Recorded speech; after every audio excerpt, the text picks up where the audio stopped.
tu sahaviryam karvavahe tejasvinavadhitamastu mavid vishavahe. Om Shanti Shanti Shanti. Katha Upanishad. We are on 227. We had done partly the explanations of some souls enter the womb for acquiring bodies, and others follow the motionless in accordance with their work and in conformity with their knowledge.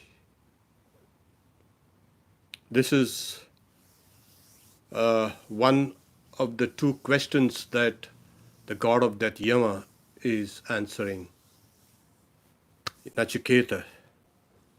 So some souls enter the wombs for acquiring bodies, and others follow the motionless in accordance with their work and in conformity with their knowledge. Yonim anye prapadhyante sharirattvaya dehina sthanumanyo anusangyanti yata karma yata shrutam.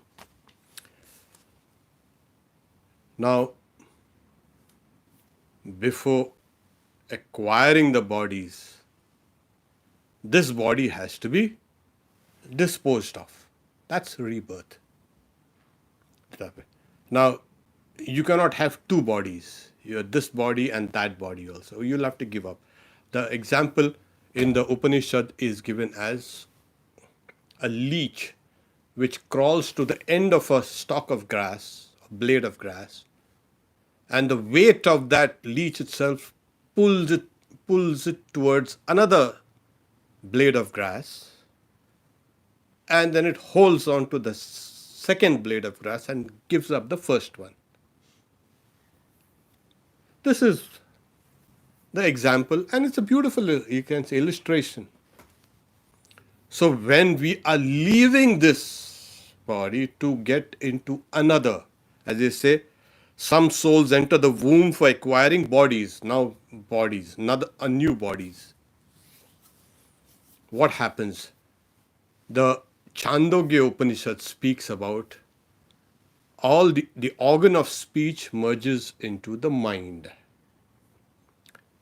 The organ of speech is representative of all the sense organs. So this sense organs, the sensory and the motor organs, they merge into the mind. The mind merges into the vital force, the prana. And the prana merges into that particular consciousness. Now, this is understood for everyone, for an enlightened person whereas an unenlightened person as well. But from here, before they can take their respective paths, one of freedom or gradual freedom and one of rebirth. So we will talk about those individual consciousness that needs to be reborn. They go towards rebirth. What makes them go? Their works and their level of knowledge. The type of work and the level of knowledge.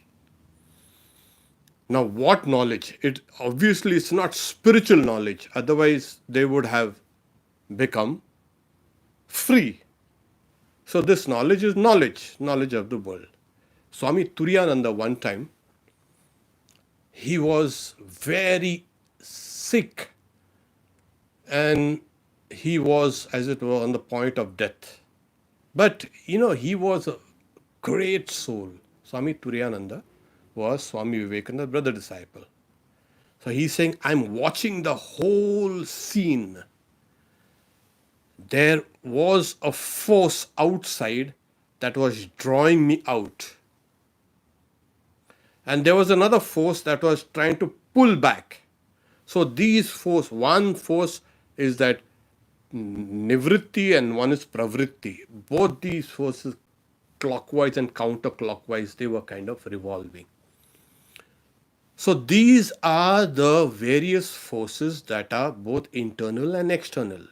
In fact, the human body itself right now is under the influence of so many factors. We take it all for granted. Atmospheric pressure, the gravitation, and so many laws of physics are right now working on the body because with this material. So material bodies will follow the laws of the material universe. But we have another level of, you can say, or another dimension. We have within us a whole evolutionary memory. Our genes in the chromosomes carry the whole of our genetic history and also the blueprint in order to make another body.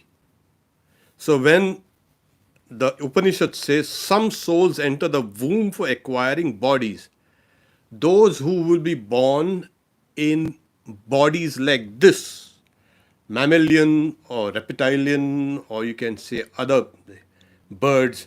So in Vedanta you have Jarayuja, Andaja, Svedaja, Udbijaja. Things born out of seeds, things born out of eggs, things born out of wombs, and things born out of moisture, heat, bacteria and this and that, So these are the various, you can say, channels through which a soul takes recourse for it to be reborn. What happens actually here within here? So as the organs of all the sense organs retract and enter into the mind, the illustration given in the Upanishad is like a cart. In the old days, we had these wooden carts with those wheels, and when it's overloaded, it keeps on rumbling. The goods keep on, you can say, shaking, and then the cart is heavy, and when it's pulled, the cart, as it were, rumbles. So during that time, there is a kind of a breathlessness for that person. That person is breathing very heavily. And it is this time that when the organs are merging into the mind, and there are people around, they will say something, you will not be able to hear what is being said. And then people outside, relatives, whoever, or doctors, he does not hear. He does not see. He does not smell. He does not recognize. So all these organs, why? Because organs are merging into the mind. So people from outside, they are seeing this. Now this guy cannot, his senses are not functioning. That's the idea. So as they are merging into the mind, what happens is, there are those two mighty currents of prana in the body, the Ida and the Pingala. They traverse the whole of the body in the forms of 8. It goes round and from here right down here. And the various plexuses are joining points. So this prana, which is diffused all over the body, is now also being retracted. The prana, which is the life force in the body, has various functions. All the functions of metabolism, respiration, and etc., everything is performed by this prana. It carries nutrition, it carries heat, etc. So these functions now, they stop because the currents of prana are now retracting as the mind merges into the the prana, the vital force, instead of being diffused all over the body, is now being retracted into this central part here. Now in this central part, slowly, the vital force now, it has got now the functions, the functions of the senses, the functions of the mind merge into it. And then that merges into the deity called fire. It's symbolically mentioned as fire, but it is mentioned as the sum total of all the subtle elements. We have left the gross world and we have entered into the subtle world. Now, in this subtle world, what dictates things? Karma, your deeds, and your knowledge. Now, why is this subtle world? We must understand that the gross body is only one dimension of our personality. The main personality is the subtle body, the Sukshma Sharira. And there is another one called the causal body. So, if this gross body goes off, people say, oh, that person is dead. There is no such thing as death. From the very crude standpoint, yes, saying it. Guy has passed away. A little more sophisticated. What happens? The material now dissolves back to its component materials. That's what we see. You either cremate the body or bury the body or whatever. That goes back from where it has come. So there are these forces outside and there are these forces inside. One, as it were, wins, and that is called death. That's a time for death. Now, at the time of death, when we speak about what is karma, according to karma and according to knowledge, whatever we have done, suppose I have done something very, very nice, but no one else knows about it. I have done secretly, quietly. I get the results. Now the results are such that it has to be experienced not in this gross body. It has to be experienced in another kind of dimension. Now if that is the case, then the result of what I had done cannot be experienced here. It has to be experienced after I give up this gross body. So it is nothing but action and reaction. We act on the world and the world reacts upon us. And also the world acts upon us and we react. So this action reaction from my side and action reaction from other side. People, places, things, so many entities, so many factors are there.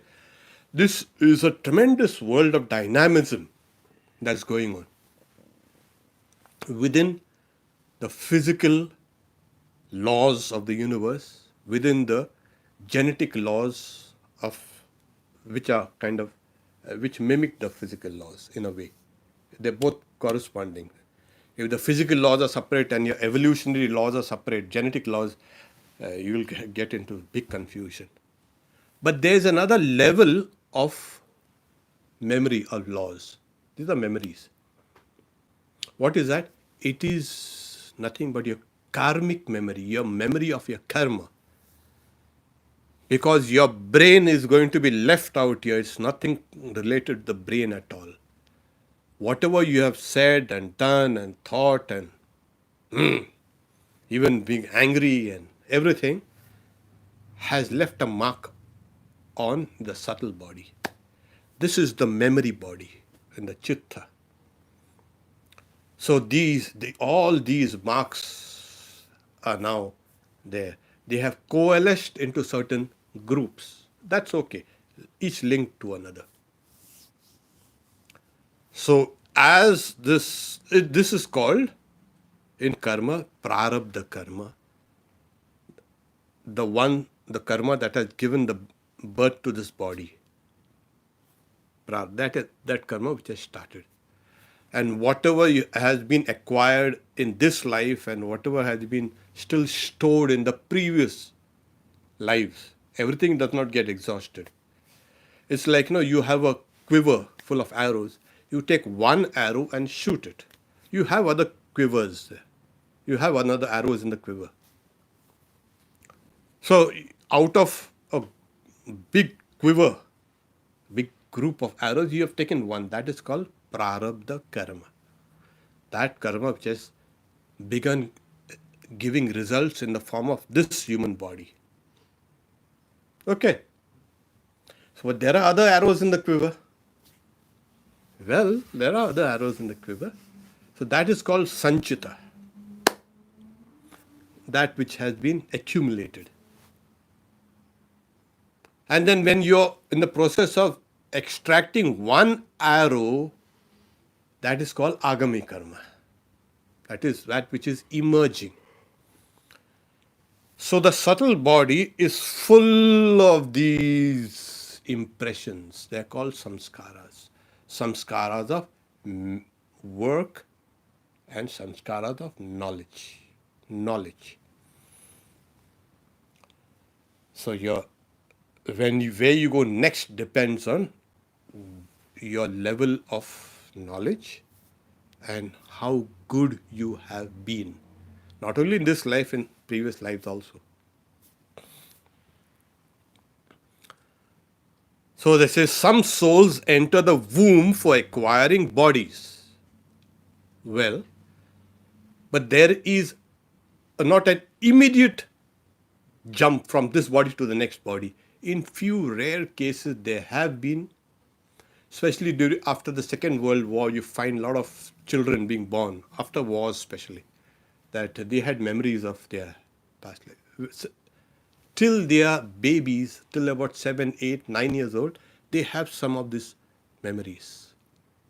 And then, because the neural, you can say, connections are being forged over and over again, some of those memories are lost.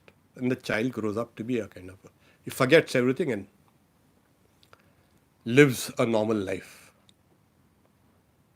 There is, of course, a kind of slight memory, but this memory does not interfere with the day-to-day workings of this child as it's growing up.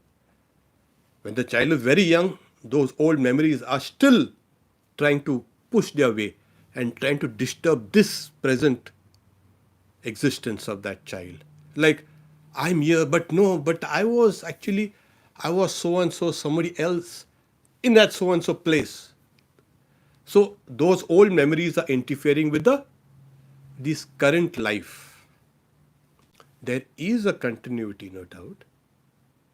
So before leaving, the soul sees all its memories, all what the memories of this life have been done in a flash. Suppose you say, there's a fire. Oh, there's a fire here. And we need to rush out of this room. So what do? We grab the most valuable things we think here in this and we rush out, isn't it? We leave the rest of the things as now this is more important than the other stuff and we rush out. Similarly, when the soul is leaving, it takes off what you thought is the best thing that can save me. What will save me? Oh, these empty boxes and these dirty chairs are not going to save me. Probably this X-ray machine or this piano might save me. Whatever, it takes this, and that is what the soul does when it leaves. The most predominant thought in the mind is left along, it goes along with the soul. So the soul sees that. And the soul sees that, and then it emerges out of this body. And as it emerges out of the body, this is a support. Now the body has now the subtle elements because it is in the subtle world. Where is the subtle world? Is it somewhere there or here? No, it's here. It's hidden within this gross world is a subtle world. So it enters into that dimension. It's like a magician. A magician is standing there and suddenly disappears. Where did it go? Actually, all your rational thought will say it is physically impossible to disappear like that. There is some trick in it. That guy must be around here, somewhere, on the stage or under the stage, or somebody must have pulled him up through a pulley or behind a curtain, something. This guy must be here. Similarly, the soul also, when the senses merge in the mind, mind merges into prana, prana merges into the individual, you can say, consciousness. It is this individual consciousness which has karma and knowledge. It is that intelligence. So, in the Sankhya philosophy itself, they say, where do the karmas lie? They enter intelligence. It is the inner instrument. So, Vedanta says it is here. It is in the Antakaran, and the predominant thought comes here. So, it has now emerged into a subtle realm. So, these memories are now in the subtle realm. These memories. Now you see them. And if they were related to God and all these things, you feel good about it. And if they were horrible, while leaving, you picked up certain things which you had done, which you had forgotten. And you grabbed something, and that thing comes, oh my God. I had hit somebody, I had scolded somebody, those memories.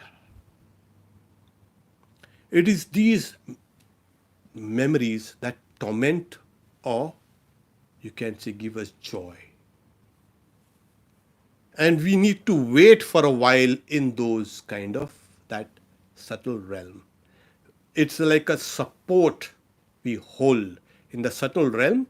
That's a support, karma and knowledge.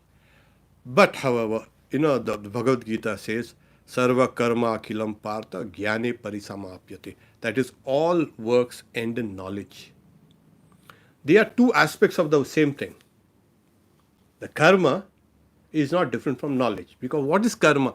Karma is nothing but your experiences. What you have said and done and thought, all these experiences are now in a seed form. Saying, oh, we cannot see them. You cannot see that big oak tree as a tree all the time. It goes into a small acorn. So it's a small thing. And you might not even see those. So all the experiences as well, like the body telescopes itself, senses in the mind in the prana, prana in the intelligence, consciousness. So similarly, your experiences also keep on telescoping and go into a seed form. This is actually your real acquired, you can say, treasure that you have, that you are taking now with you. Now, when it is retracting, the functions, all these functions are going back. The genetic memories are all left out here, these genetic memories. In case you need to take another human birth, then you have the genetic memories already there. The mind takes up this kind of material again. How? It enters into a womb of a human. Like you're saying, they follow for acquiring bodies. Some souls enter the wombs for acquiring bodies. So that transmigrating soul will enter into the womb. It is not the first soul that is now coming back for birth or re-embodiment, it will it is drawn to a particular place and to particular parents, and it kind of puts a kind of a mark out there. This is the place where I want to go. Well, and after about 6 weeks, some say it's 4 weeks, some say it's 6 weeks, after the fetus begins developing, this soul enters there. So, this is the process of. There, the other is saying, others follow the motionless. Well, if that guy has done things that needed to be disciplined, he has done so many kind of, maybe that guy needs to be imprisoned. Maybe he has done such heinous things that it is born as trees, etc. Motionless. These trees, plants. Trees are good. Yeah, it's good, of course, because there are souls there. Why? We are not saying it's bad. It's good. It's an experience. That guy has to experience, that soul has to now experience certain things. Some karma has to stand up in the sun and the rain and the heat and the cold. Keep standing.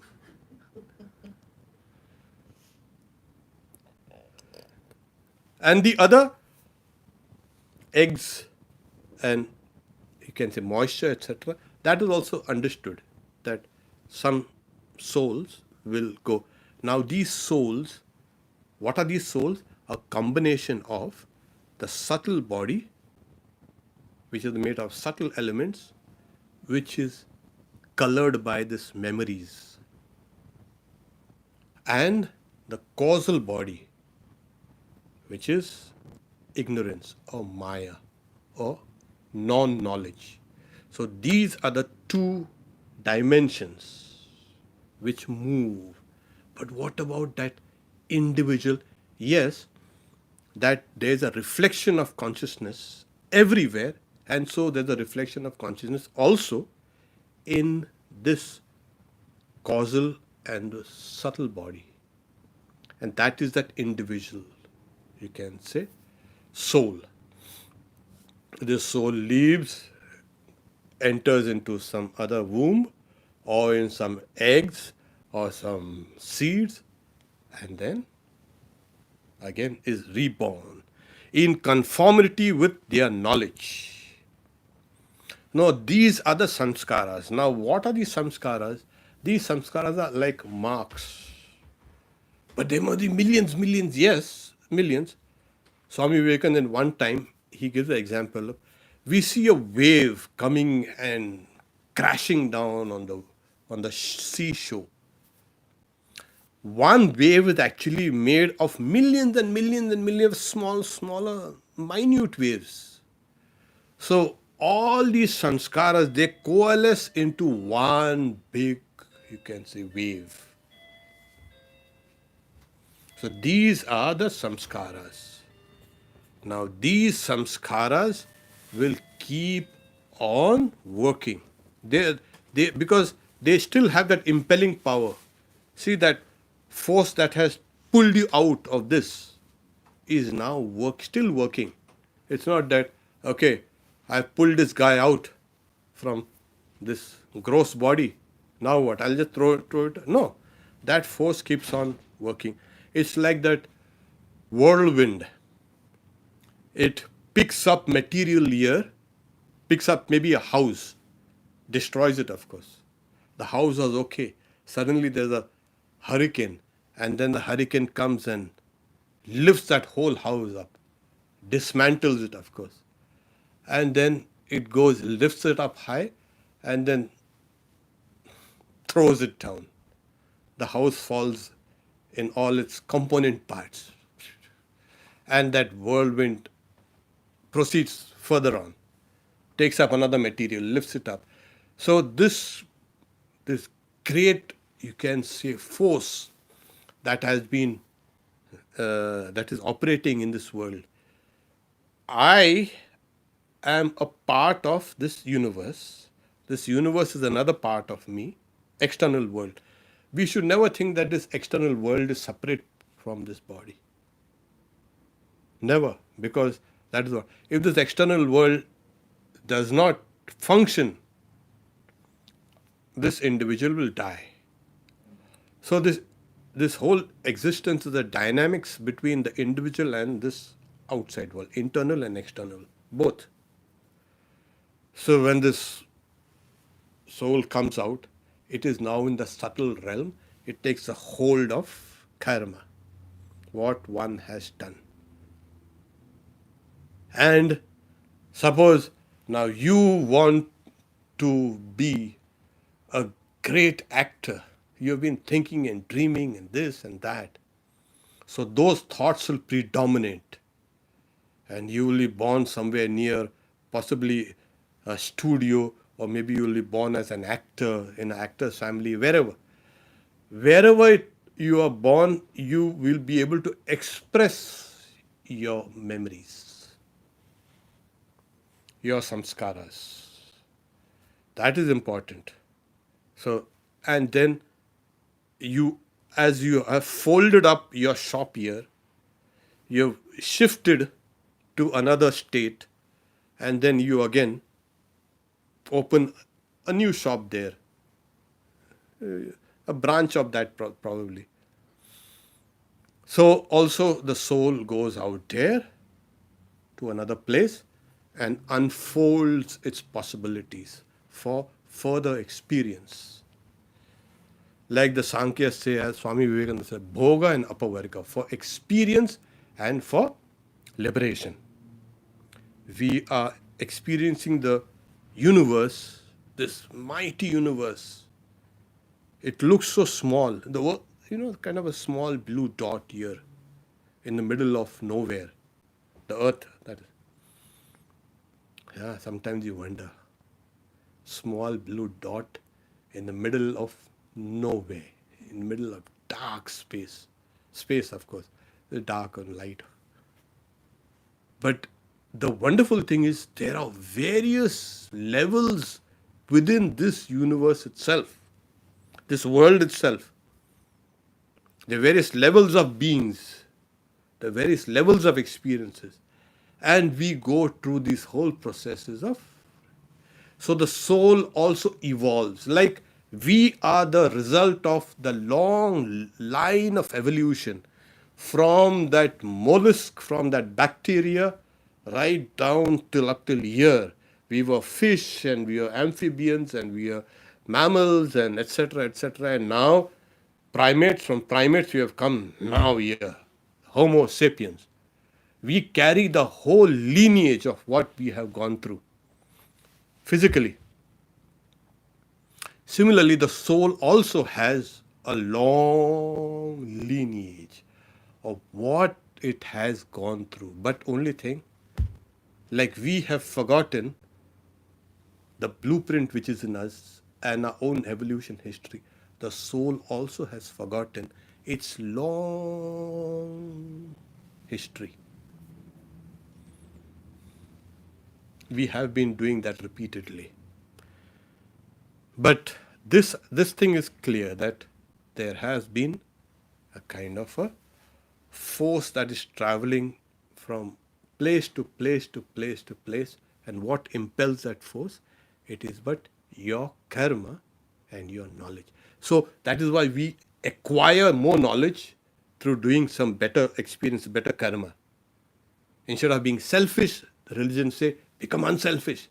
Instead of become hard-hearted, they say, become open-hearted. Why is this? Why are the ethics preached? Because they know that this is what is going to help you. The other things will go along with you, but it will harm you.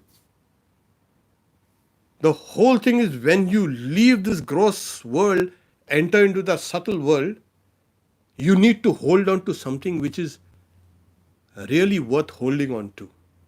Some of the memories are really, you know why? we may think it's far-fetched. Even in this life, certain things we have done, we cannot face those memories. If those memories come, we get post-traumatic stress disorder. Oh yes, there's anxiety, there's stress, why is that? Because you have not been able to live with your own memories. Your own memories are kind of beating you. You're trying to sleep, those memories come and beat you. When you have fallen asleep, you're dreaming, those memories come and beat you. When you're walking on the street, those memories come and beat you. You're always suspicious, looking about here. Who's looking at me? Maybe somebody is trying to hurt me, harm me. Somebody's calling, maybe there's some danger. We are tools in the hands of memories. Nothing. What we have created, we had created a kind of a monster there, and now we are afraid of that monster. We should have been creating an angel there. And we didn't do that. So when this, you say, in conformity with their knowledge and with their work. Here, yeah. So there are, of course, people don't really open their eyes quickly. It takes a long, long, long time. And that's why we need to be going through various experiences in order to awaken us. So these memories, they go along with you. And they form these new bodies. And now when you say, I want to be born as a human being, that is, you are not deciding. Your karma is deciding. And Ishvara, God, He is guiding the souls, all the souls. He or she, doesn't matter.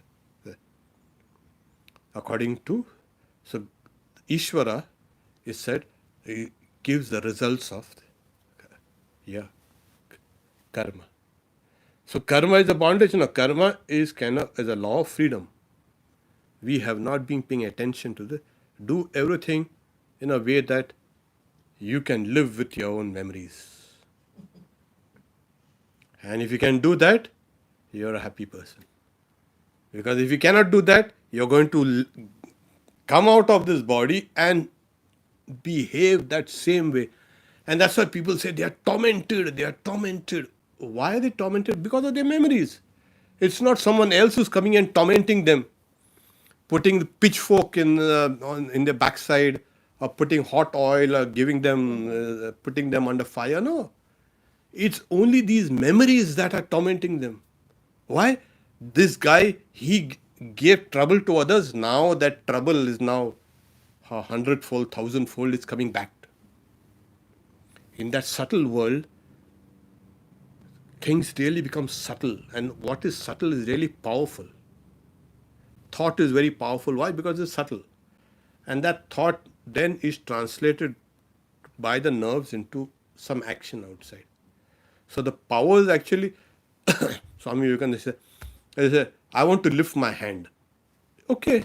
So what happens? It's the thought first, and then I lift my hand. So if you can say, if my nerves are cut, I would not, there would be thought, but there would be no action.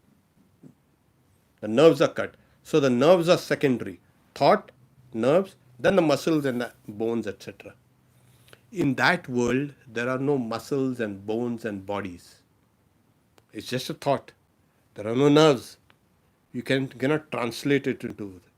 Suppose I see, can hideous looking person coming towards me without wearing a mask. What will I do? I will escape, try to escape from here. But in that world, there is, you got to stand and face that guy. Guy going to infect me. So, the commentator Shankaracharya says, Vedic text says, creatures are born in accordance with their knowledge. Yata prajna hi sambhavat. Creatures are born according to their knowledge.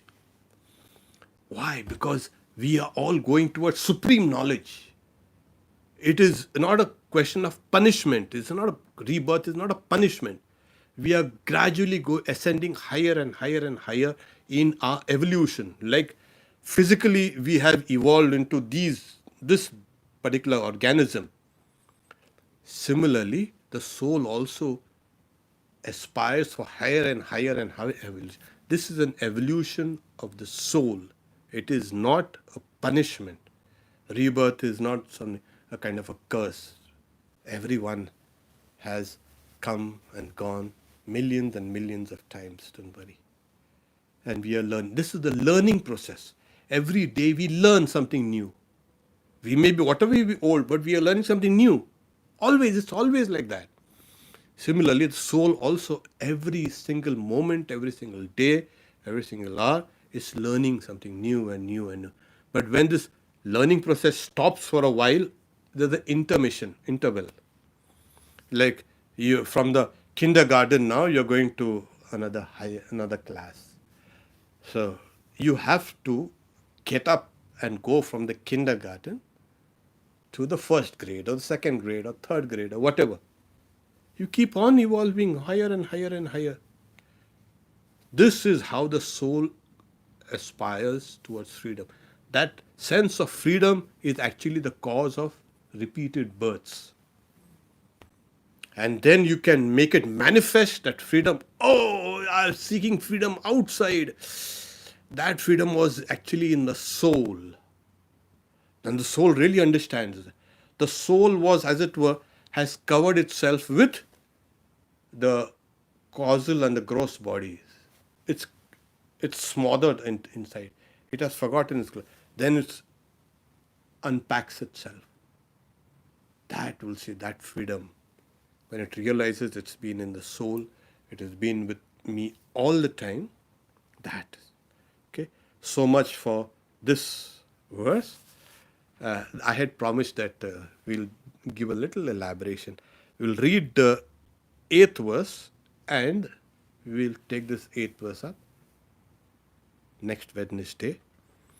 Ya esha supteshu jagarti kamam kamam purusho nirnimana tadeva shukram tad brahma tadevamritamuchyate tasmin lokashrita sarve tadunatyeti kaschana etadvaita. This indeed is that. What? That supreme soul, that Purusha, indeed, who keeps awake and goes on creating desirable things, even when the senses fall asleep, that Purusha is pure. And that is Brahman. And that is called immortal.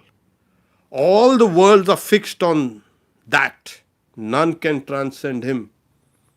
This indeed is that. So, going out to a kind of a different perspective on the reality. What is that reality? It has to explain it, that sense of freedom, that sense of reality, which is actually within. It is now speaking about that reality. On that, everything, all the worlds interact. That is pure, that is immortal, that is the Brahman. Where? What is that?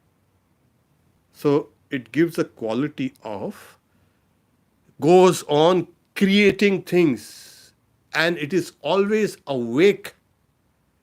Even when the body and the senses fall asleep, it is awake. So we'll get down to this explanation next Wednesday. Tomorrow, of course, we have the Bhagavad Gita, 7:30 p.m. This evening, we have the Gospel reading by Swami Sarvadevananda. Please tune in. Om Shanti Shanti Shanti Hari Om Tat Sat Shri Ram Krishna Arpanam